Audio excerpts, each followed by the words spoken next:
आपले हार्दिक स्वागत आहे. मित्रांनो, आज आपण बोलणार आहोत एका अतिशय पवित्र आणि शुभ सोहळ्याबद्दल, तुळशी विवाह. कार्तिक महिन्यातील एकादशीच्या या दिवशी भगवान विष्णू आणि तुळशी मातांचा विवाह सोहळा साजरा केला जातो. असं मानलं जातं की या दिवशी विष्णू भगवान जागृत होतात आणि धर्तीवर पुन्हा एकदा मंगल कार्यांची सुरुवात होते. म्हणूनच या दिवसानंतर विवाह, गृहप्रवेश आणि इतर शुभ कार्यांना परवानगी मिळते. तुळशी, जी केवळ एक झाड नाही तर एक देवी आहे. तिच्या पानात वास आहे पवित्रतेचा आणि भक्तीचा. तिचं पूजन केल्याने घरात सुख, शांती आणि समृद्धी नांदते असं शास्त्रात सांगितलं गेलं आहे.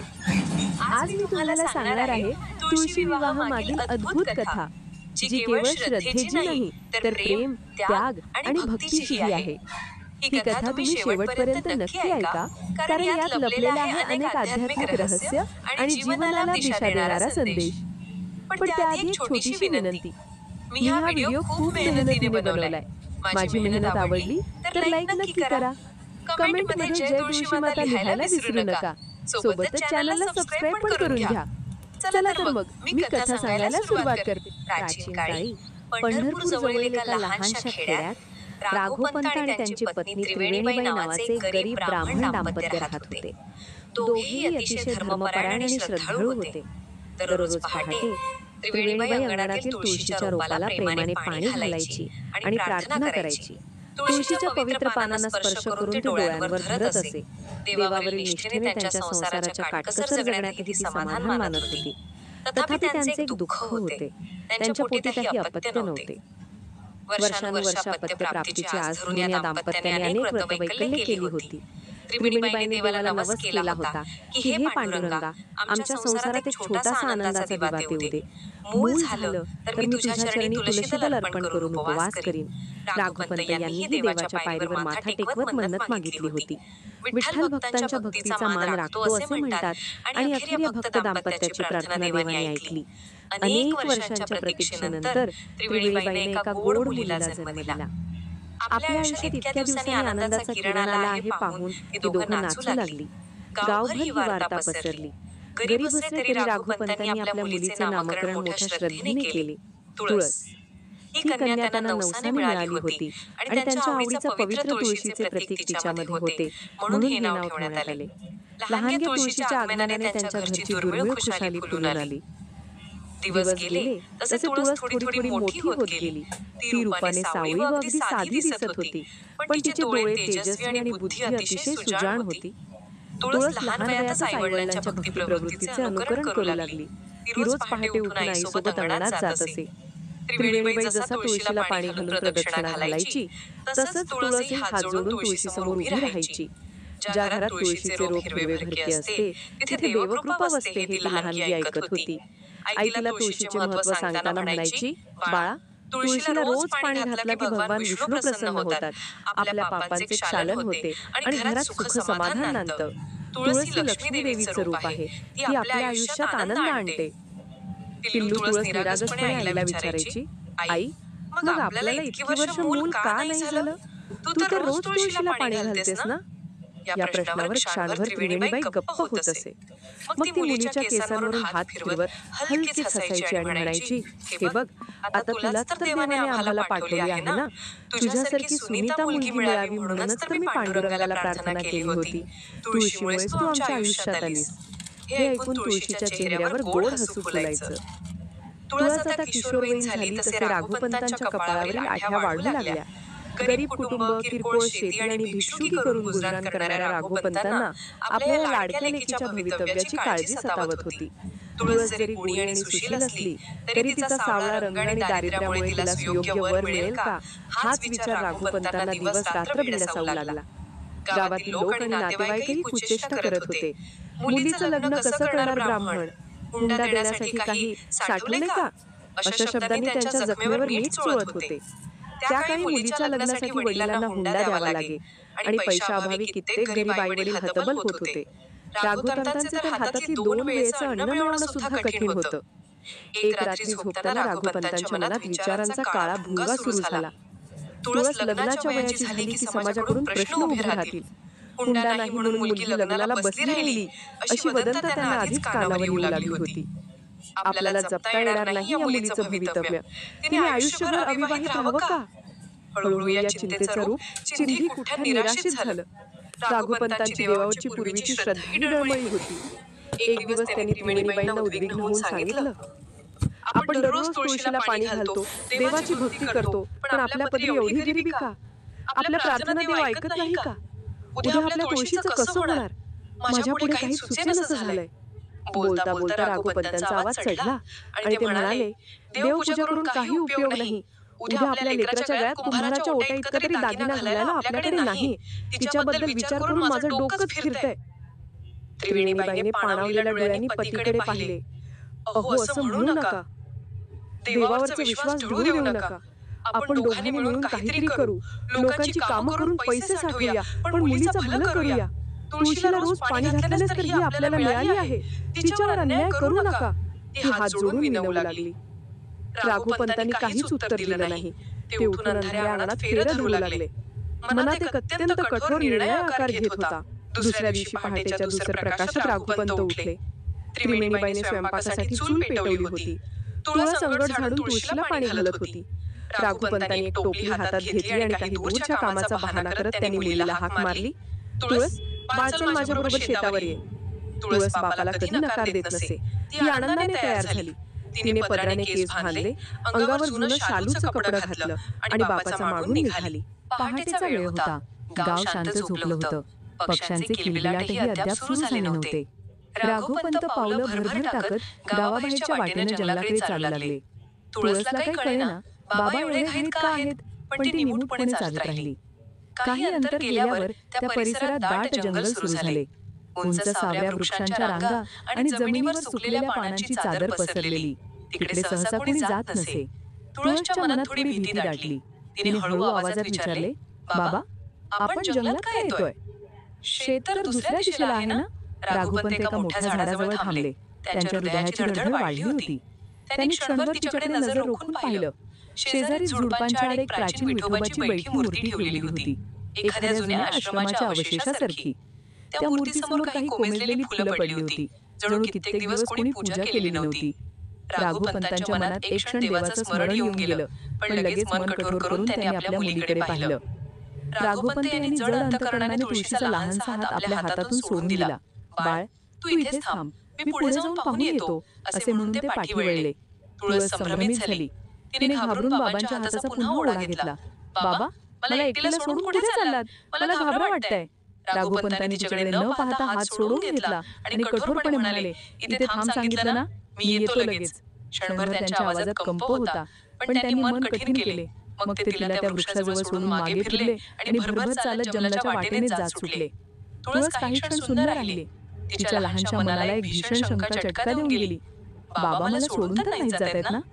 बाबा, बाबा. अचानक तिने जोरात ओरडून त्यांना हाक मारली. राघोपंतांनी डोळे बंद केले आणि आपली चाल आणखी त्वरित केली.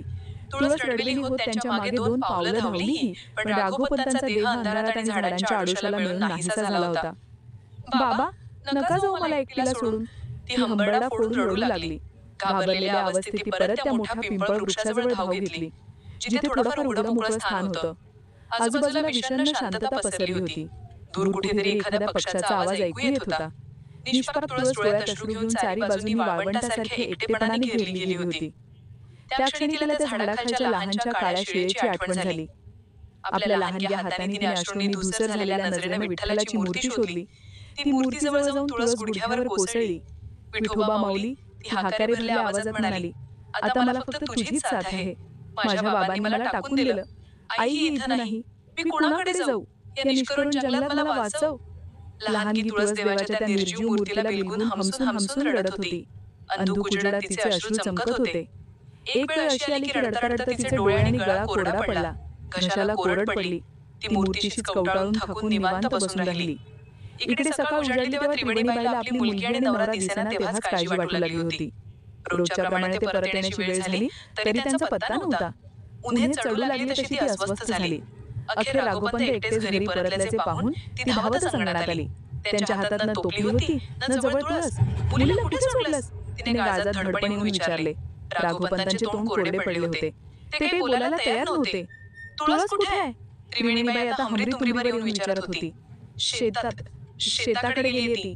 राघोपंत चुकवत उत्तर दिले. एकटीच गेलीये? तू तिची काळजी कशी नाही घेतलीस? त्रिवेणी चिडली. काळजीने डोळे भरून आले. अखेर राघोपंतांचा संयम तुटला. मी तिला सोडून आलो जंगलात. त्यांनी मान खाली घालून कबुली दिली. हे ऐकताच त्रिवेणीबाईला जणू आकाश कोसळलं. काय म्हणालात? जंगलात सोडलंस माझ्या मुलाला? असं कसा हकनाक घात केलास? ती किंचाळलीच. तुला अजिबात दया नाही आली? काय अपराध होता तिचा? त्रिवेणीबाईचा शोक संतापात रूपांतरित झाला. राघोपंत विचार न करता बोलून गेले. गरीब बापाच्या जीवावर तिचं काही भलं होणार नव्हतं.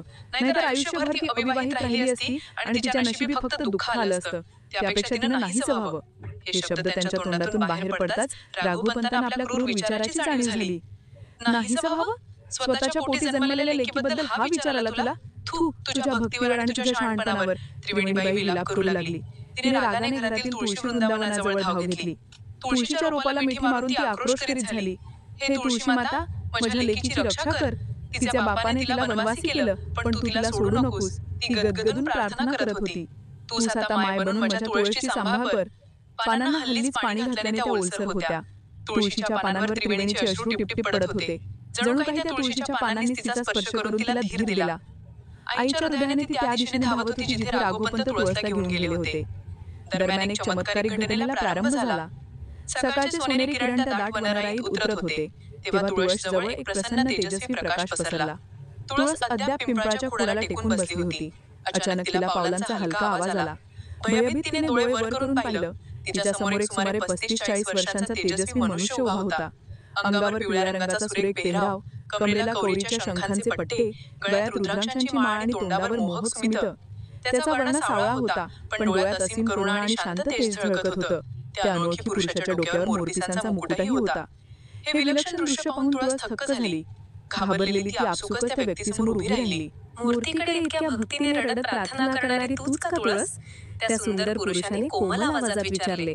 तुळशीला त्याचा आवाज अपरिचित असूनही आईसारखी माया जाणवली. तिने डोळे पुसले आणि निमूटपणे मान होकारार्थी हलवली. माझं नाव तुळस आहे. बाबा मला इथे सोडून गेले.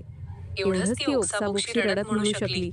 त्या तेजस्वी पुरुषाने त्याचे दोन्ही करकमल तिच्या डोक्यावर ठेवले. क्षणार्धात तुळसच्या अंगातून जणू ऊब आणि शांत ऊर्जा प्रवाहित झाली. तिचं रडणं थांबलं. घाबरू नकोस लेकी, तो पुरुष प्रेमाने म्हणाला. मी आहे ना तुझ्याकडे. तुळसने अश्रू भरल्या डोळ्यांनी त्याच्याकडे पाहिले. तू कोण आहेस? तिने विचारले. तो मंदस्मित करत म्हणाला, मी एक तापस आहे. या अरण्यात भ्रमण करतो आणि भक्तांची परीक्षा पाहतो. तुळस काही बोलण्याच्या आधीच त्याने पुढे सांगितले. रात्रभर तू इथे एकटी होतीस, पण तुझ्या भक्तीची परीक्षा घेण्यासाठीच देवाने तुला धैर्य दिलं. तुझी प्रार्थना ऐकून त्यानेच मला तुझ्याकडे धाडलं आहे. तुळसच्या निरागस मनाने ते शब्द क्षणात स्वीकारले. तिला जाणवलं की हा साधू साधा नाही. ती त्याच्या पायांवर कोसळली आणि तिने त्याचे पाय घट्ट धरले. मला वाचवा महाराज, ती उत्कटतेने म्हणाली. मी एकटीच आहे आता. मला कुठेच जाता येणार नाही. तुम्हीच माझी काळजी घ्या. त्या पुरुषाने तुळसला अलगद उठवले आणि आपल्या बाजूला उभे केले. तू धीर धर. मी आलो ना तुझ्याकडे. तो म्हणाला, हे बघ, जंगलात थोडा आतमध्ये एक छोटी झोपडी आहे. ती आतापासून तुझं नवीन घर आहे. तुळसने कुतूहलाने बोटाने दाखवलेल्या दिशेला पाहिले. आश्चर्य! कालपर्यंत जिथे फक्त झाडं आणि झुडपं होती, तिथेच आता ताडपत्रांनी छपलेली एक लहानशी झोपडी दिसत होती. जणू कुणीतरी काही क्षणात उभारली होती. तुळस नेत्रांचे पारणे फेडत ते दृश्य पाहत होती. चला, त्या पुरुषाने हाताचा इशारा करताच तुळस स्वाभाविकपणे त्याच्या मागे चालू लागली. ते दोघे झोपडीपाशी आले. आत मातीचा छोटासा अंगण, शेजारी माठात स्वच्छ पाणी आणि कोपऱ्यात एका चुलीची सोय होती. झोपडीभर लहानसे पण टापटीप संसारोपयोगी जिन्नस ठेवलेले होते. तुळसला आपल्या डोळ्यांवर विश्वास बसेना. कालपर्यंत जिने आयुष्यभर अंधारच पाहिलं होतं, तिच्या समोर हे नवीन जग आलं होतं. ही झोपडी आता तुझी, त्या दिव्य पुरुषाने सांगितले. तुळसने कृतज्ञतेने त्याच्याकडे बघितले. पण मी इथे एकटी राहू? तिने शंका व्यक्त केली. तो हसला आणि म्हणाला, तुझी सोबत करण्यासाठी मी तुझ्यासाठी एक सखा पाठवतो. त्याने टाळ्या वाजवल्या तसे जवळच्या झुडपातून एक लहानसं पांढरं मांजर धावत आलं आणि सरळ तुळसच्या पायाशी येऊन थांबलं. गोजीरवाण्या मांजराच्या पिलाने तिच्या पायांची अंग घासलं आणि गोड डोळ्यांनी तिच्याकडे पाहू लागलं. तुळसच्या चेहऱ्यावर अश्रूंच्या आठवणी पुसट होऊन हलकं हसू उमललं. तिने प्रेमाने त्या मांजराला उचलून कवेत घेतलं. त्या निराधार मुलीला जणू एखाद्या नव्या मित्राचा आधार मिळाला. याचं नाव मंजिरा आहे. हे कायम तुझी साथ देईल. आता तू या घरात सुरक्षित राहा. तुळस मनापासून आनंदित झाली. तिने झोपडीच्या दारातून डोकावून आत पाहिलं. इतक्यात तिच्या लक्षात आलं की बाहेर पडलेला सूर्यप्रकाश त्या पुरुषाच्या चेहऱ्यावर पडल्यावर त्याच्या कपाळावरील मोरपिसांनी इंद्रधनुष्याप्रमाणे प्रकाश सोडला. ती चमक तिच्या डोळ्यात भरली आणि नकळत ती म्हणाली, हे स्वामी, तुम्ही नक्की कोण? साधू तर तुम्ही दिसत नाही. माझ्यावर एवढी कृपा केलीत, मला घर दिलत, तुम्ही देवासारखी मला वागणूक देत आहात. तुळस बोलता बोलता थांबली आणि आश्चर्याने म्हणाले, तारणहार तुम्हीच आहात. त्या पुरुषाने आश्वासक नजरेने तिच्याकडे पाहिले आणि 2 पावलं मागे घेतली. त्याने हात जोडले. बाळ, तू मला ओळखल्यासारखं बोलतेस, पण योग्य वेळ येऊ दे, तुला सगळं कळेल. तू गूढ हसला आणि पुढे म्हणाला, तत्पूर्वी मला आता निरोप घ्यावा लागेल. मी लवकरच परत येऊन तुला तुझ्या हक्काचा मान देईन. मी जे वचन दिलं आहे ते नक्की पूर्ण करीन. तुळसचं मन समाधान पावलं होतं.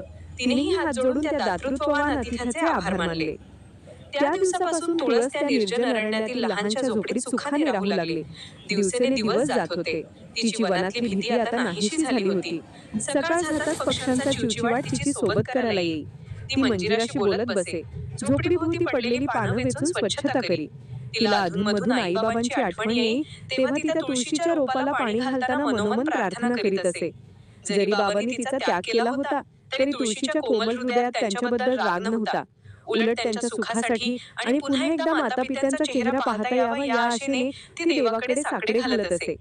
ती प्रत्येक सकाळी झोपडीबाहेर अंगणात उगवलेल्या एका लहानशा तुळशीच्या रोपाला पाणी घालायची आणि आपल्या आईची आठवण काढून हळव्या मनाने प्रार्थना करी. कारण तिला लहानपणापासूनच माहित होतं की तुळशीला पाणी दिल्याने परमेश्वर प्रसन्न होतो. तिच्यासोबत मंजिरा मांजर खेळायचं. गोधडीवर बसून ती त्याला आपल्या घरील गोष्टी सांगायची. त्या अरण्यात तिची एकाकी भीती नाहीशी झाली होती. कारण कोणीतरी दैवी शक्ती तिचे रक्षण करीत आहे असा तिचा दृढ विश्वास होता. ज्यांनी तिला भेट दिली होती त्या तेजस्वी महापुरुषाने काही दिवसात परत येण्याचं आश्वासन दिलं होतं. तुळस आतुरतेने त्याची वाट पाहू लागली. इकडे पंढरपूरच्या विठ्ठल रुक्मिणी मंदिरात एक वेगळंच नाटक उभं राहत होतं. रुक्मिणी देवी विठ्ठलाच्या चेहऱ्यावरचे भाव न्याहाळत होती. आज विठ्ठल काहीतरी विचारात गडलेले भासत होते. अखेरीस रुक्मिणीने विचारलं, स्वामी, आज मन कुठे आहे तुमचं? काही दिवसांपासून तुम्ही गप्पा आहात.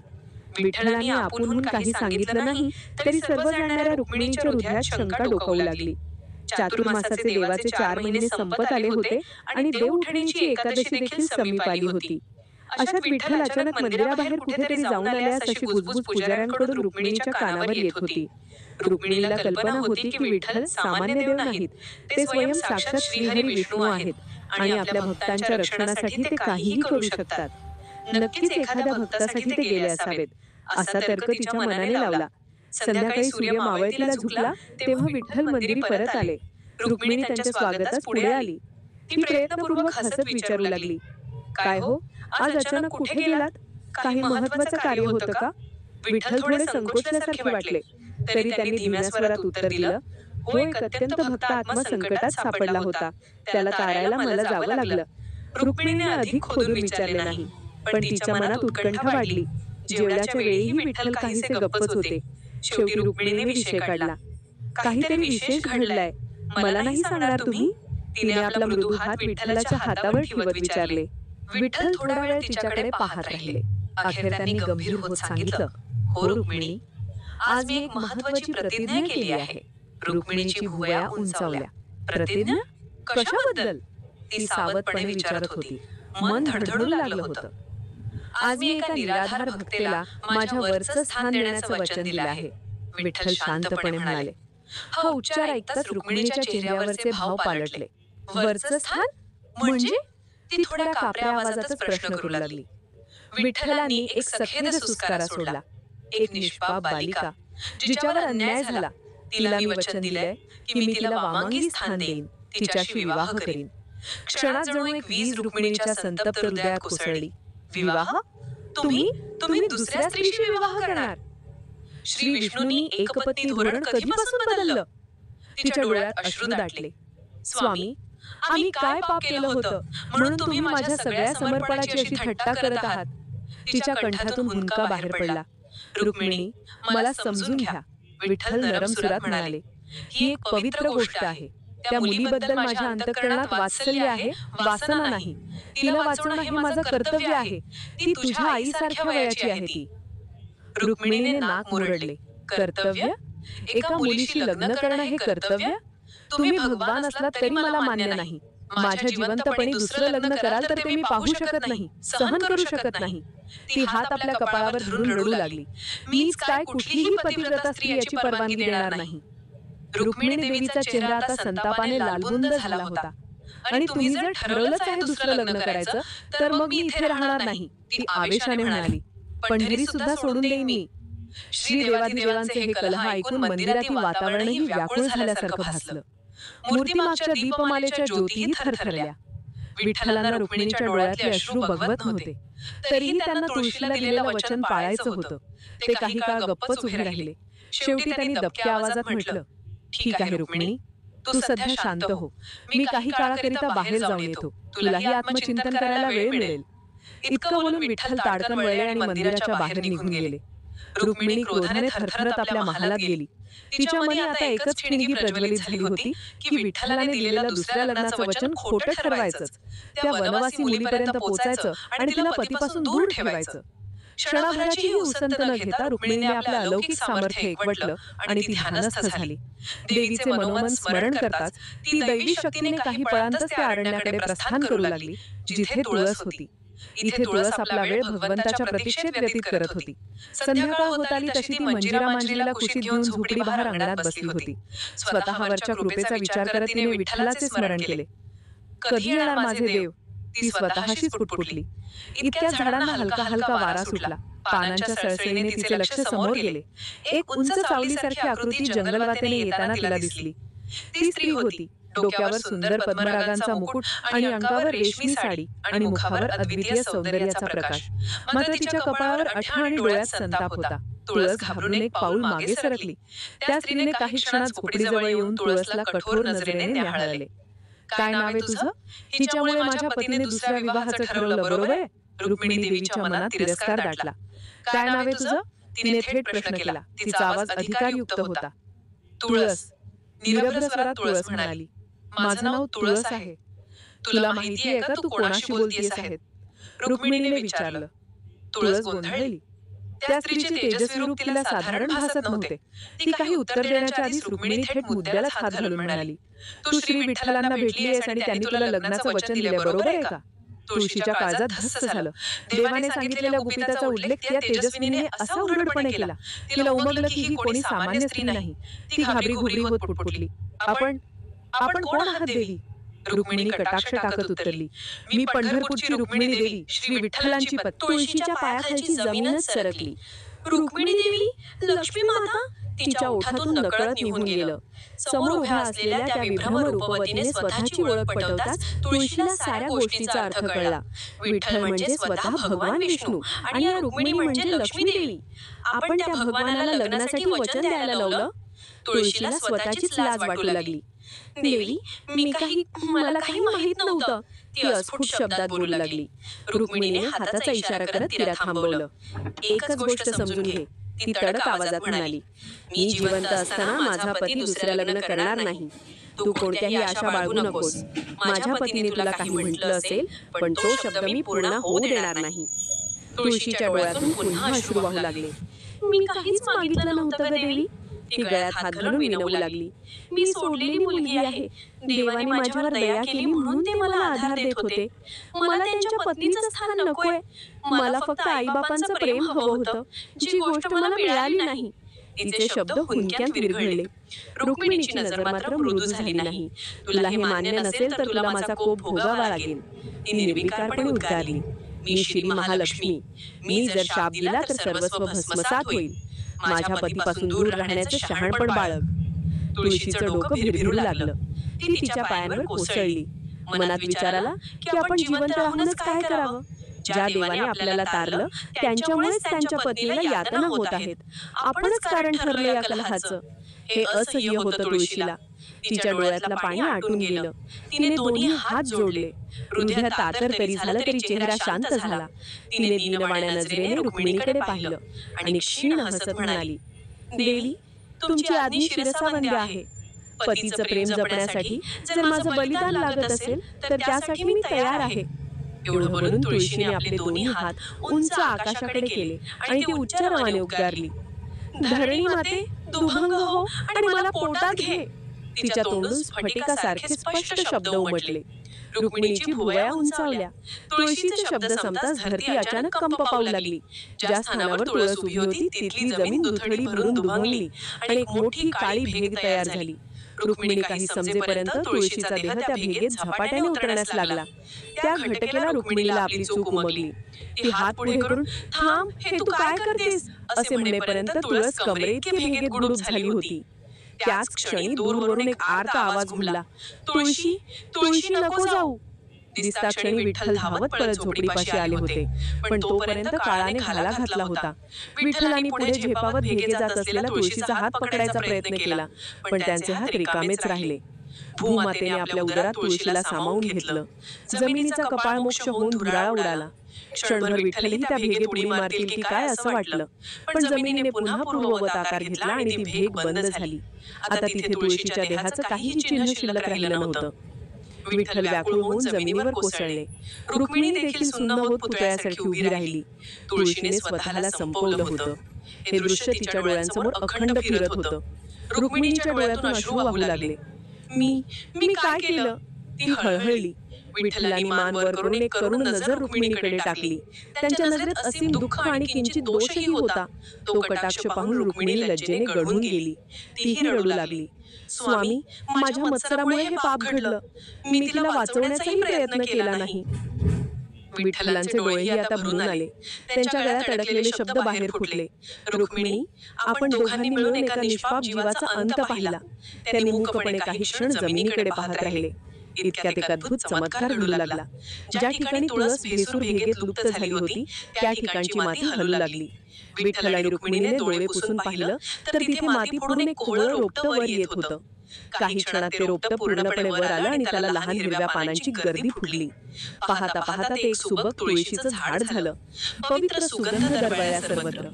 विठ्ठल रुक्मिणी थक्क झाले. त्यांना आता सारं काही उलगडलेलं दिसत होतं. तुळस हा काही साधा जीव नव्हता. ती स्वतः भगवतीचं रूप होती.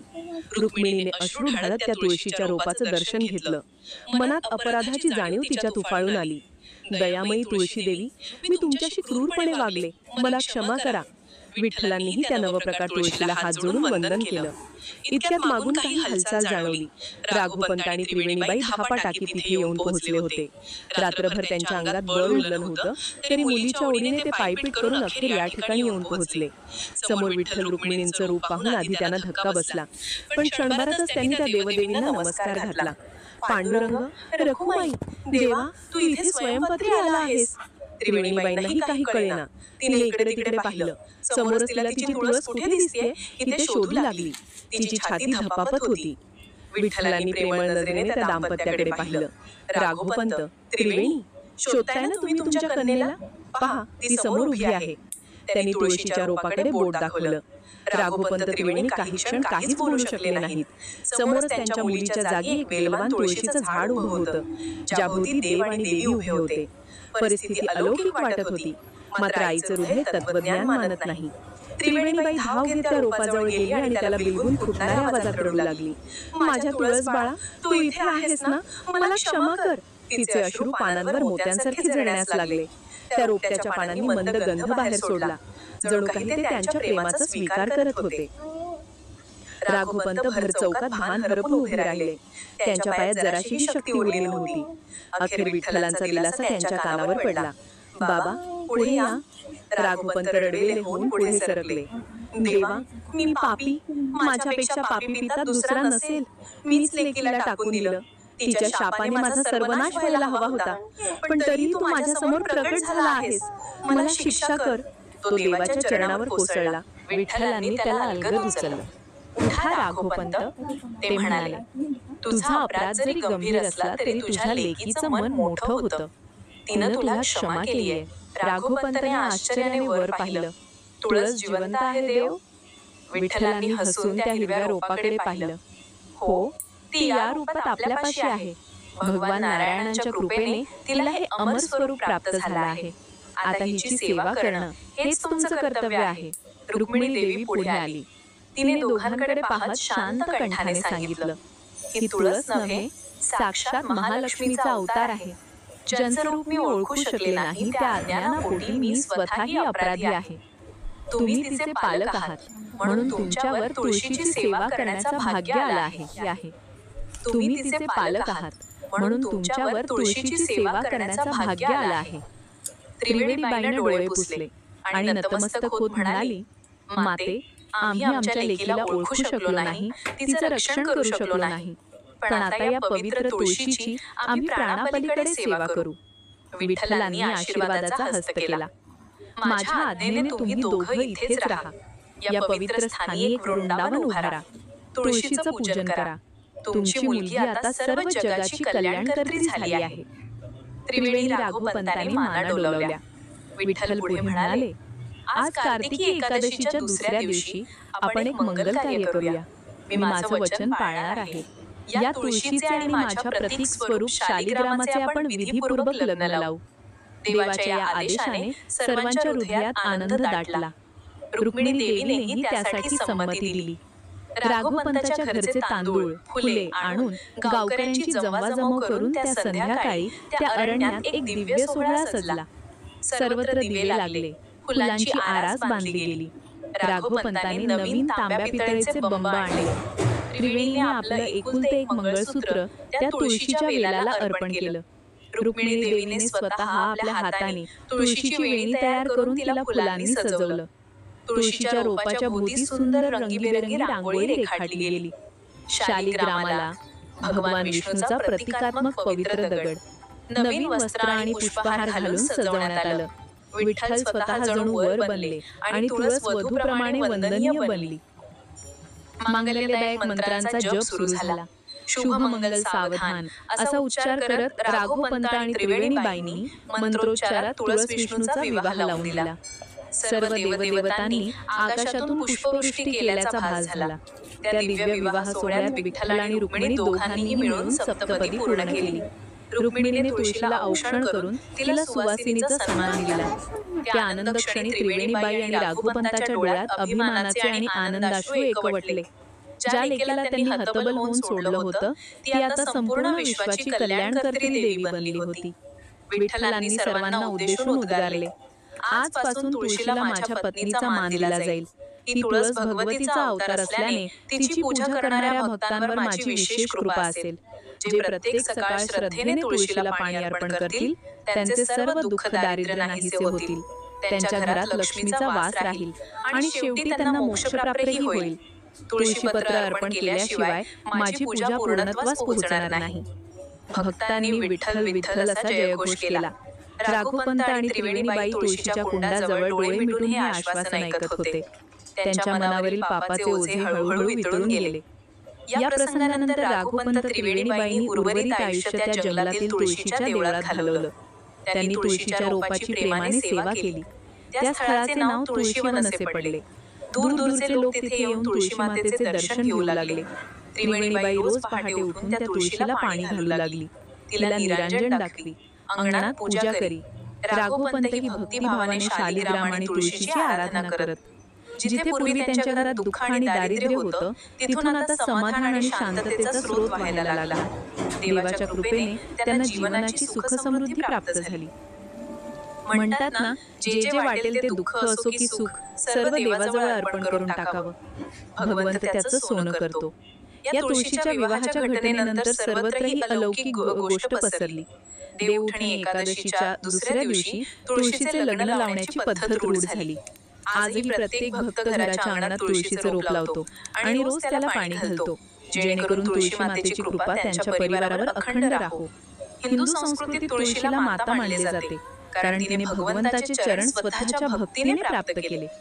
आजही प्रत्येक भक्ताच्या घरी पहाटे उठून तुळशीला पाणी घालण्याची परंपरा अखंडित सुरू आहे. त्या पाण्याच्या प्रत्येक थेंबागणिक भक्तांच्या जीवनात पुण्य संचित होतं अशी श्रद्धा आहे. घरातील स्त्रिया तुळशी माता तुला पाणी अर्पण करते, आमच्या घरावर कृपा कर असे मनोभावे म्हणत तुळशीला जल अर्पण करतात. तुळशी मातेच्या कृपेने त्यांच्या उंबरठ्यावर दारिद्र्य, आजारपण आणि कलह फिरकू शकत नाही असा लोकविश्वास आहे. जिथे तुळशीची सेवा तिथे नारायणाची मेहरबानी हेच या कथेमधून अधोरेखित झालं आहे. ही कथा इथे संपली. या पवित्र प्रसंगातून आपण लक्षात घेतो की परमेश्वर आपल्या सत्यनिष्ठ भक्तांना कधीच विसरत नाही. तुळशीच्या रूपात तो स्वतःच त्यांच्या संसारात वास करतो. म्हणूनच ज्या घरात दररोज आदराने तुळशीला पाणी घातले जाते त्या घरावर ईश्वर कृपेचा वर्षाव निरंतर होत राहतो आणि सर्व दुःख दारिद्र्य दूर पळते. असा आहे तुळशी मातेच्या पूजेचा महिमा, अखंड पावन आणि मंगलमय. जिथे तुळस बसते तिथे नारायण स्वयं वास करतो असे संतजन सांगून गेले आहेत. हीच या कथेतून मिळणारी शिकवण आहे.